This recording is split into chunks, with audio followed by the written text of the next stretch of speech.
आज जिस पर्सनालिटी की हम बात करेंगे, इनका फिल्मों में काम था हीरो का जीना हराम करना और हीरो की फैमिली और उनकी बहनों के साथ जलील हरकतें करना।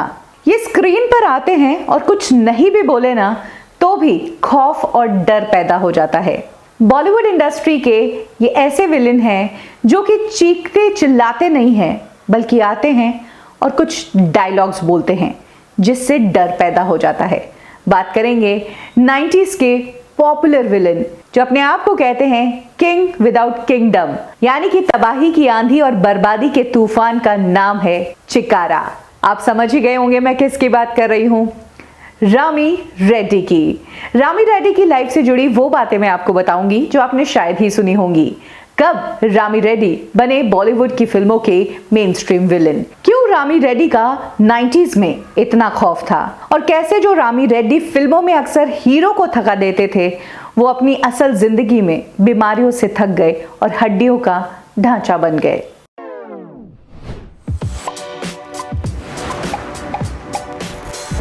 रामी रेड्डी आंध्र प्रदेश के चित्तूर से बिलोंग करते हैं। इनका पूरा नाम है गंगासानी रामी रेड्डी। चित्तूर में ही ये पले बड़े हैं और वहीं से इन्होंने अपनी स्कूलिंग की है। आगे चलकर इन्होंने उस्मानिया यूनिवर्सिटी से जर्नलिज्म की पढ़ाई की और कुछ समय तक उन्होंने एक न्यूज़पेपर के साथ एज ए जर्नलिस्ट भी काम किया। हैदराबाद का एक काफी पॉपुलर न्यूज़पेपर था मुंसिफ डेली। इसके अंदर रामी रेड्डी ने कुछ समय तक जर्नलिस्ट थे। इसी दौरान रामी रेड्डी को एक तेलुगु फिल्म में विलेन का रोल मिला। ये फिल्म थी अंकुशम और इस फिल्म में सुपरस्टार राजा शेखर लीड एक्टर थे। अंकुशम फिल्म काफी बॉक्स ऑफिस पर अच्छी रही। जहां राजा शेखर की तो तारीफ हुई ही, वहीं इस फिल्म में रामी रेड्डी का भी काम लोगों को काफी पसंद आया और इस फिल्म ने बॉक्स ऑफिस पर झंडे गाड़ दिए और यहीं से शुरू हो गया रामी रेड्डी का फिल्मी सफर। इस फिल्म में उन्होंने किरदार निभाया था स्पॉट नागा का और इसी फिल्म के लिए रामी रेड्डी को नांदी अवार्ड फॉर बेस्ट विलेन मिला था। इस अवार्ड को साउथ का सबसे बड़ा अवार्ड माना जाता है। इस फिल्म के और रामी रेड्डी के इतने चर्चे हुए कि बॉलीवुड तक इस चर्चे की गूंज हुई और यही कारण था कि तब बॉलीवुड वालों ने इस फिल्म का रीमेक बनाने का डिसीजन लिया। प्रतिबद्ध फिल्म बनाई गई 90 में ही और इस फिल्म में भी विलेन का रोल रामी रेड्डी ने ही निभाया था और यहाँ पर भी रामी रेड्डी के इस किरदार को काफी पसंद किया गया। साउथ इंडस्ट्री में जहां रामी रेड्डी पॉपुलर हो चुके थे, वहीं अब बॉलीवुड इंडस्ट्री में भी रामी रेड्डी का काम काफी पसंद किया जा रहा था। प्रतिबद्ध के बाद रामी रेड्डी हमें नजर आए फिल्म वक्त हमारा है में। इस फिल्म में उन्होंने कर्नल चिकारा का रोल निभाया था और इस फिल्म में उनका एक एक डायलॉग डरा देने वाला था।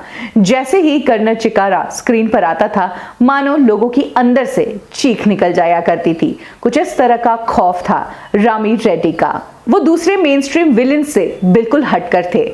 जहां पहले विलेन्स चिल्लाते थे, फाइटिंग करते थे, रामी रेड्डी अक्सर बस अपने डायलॉग बोलकर ही लोगों का काम खलास कर दिया करते थे।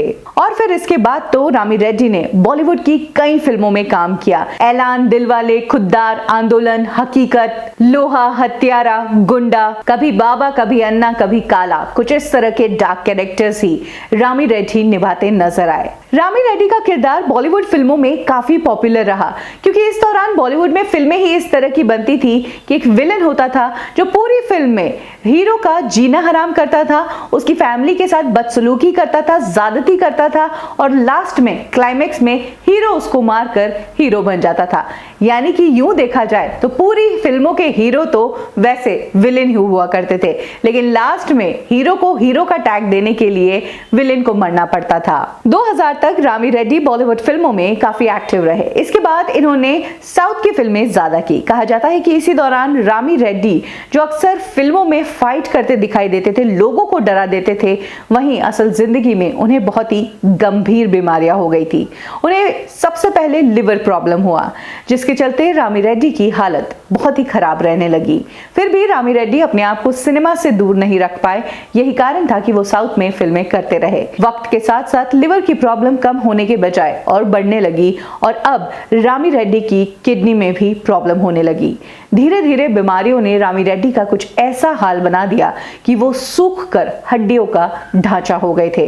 इनफैक्ट इस हालत में रामी रेड्डी ने एक बार एक साउथ का अवार्ड फंक्शन भी अटेंड किया, जहां पर जब रामी रेड्डी गए तो लोग उन्हें देखकर चौंक गए। कोई उन्हें पहचान ही नहीं पाया। उन्हें इस तरह की हालत में देखना वाकई में शॉकिंग था, क्योंकि रामी रेड्डी की फिल्मों में जो इमेज रही है वो स्ट्रॉन्ग, विलेन, डरा देने वाली थी, और अब ये जो अपीयरेंस थी वो वाकई में दर्दनाक थी। 2011 अप्रैल में रामी रेड्डी ने अपनी आखिरी सांस ली। वो सिकंदराबाद के एक प्राइवेट हॉस्पिटल में अपना इलाज करवा रहे थे, और जहां पर अप्रैल महीने में उन्होंने अपनी आखिरी सांस ली।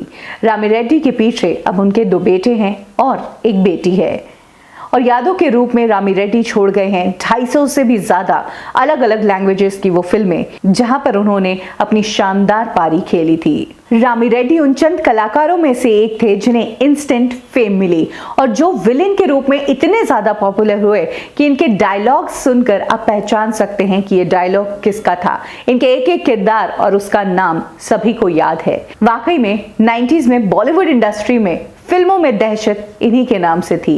रामी रेड्डी को हमेशा याद रखा जाएगा एक बेहतर कलाकार के रूप में। रामी रेड्डी का कौन सा किरदार और किस डायलॉग ने आपको सबसे ज्यादा डराया, कमेंट सेक्शन में जरूर शेयर करें। कब की और कैसे में अभी के लिए बस इतना ही। फिर मिलेंगे बॉलीवुड की एक और स्टोरी के साथ। लाइक करें हमारा फेसबुक पेज बॉलीवुड ठिकाना, फॉलो करें हमें इंस्टा पे, और सब्सक्राइब करें हमारा यूट्यूब चैनल बॉलीवुड ठिकाना।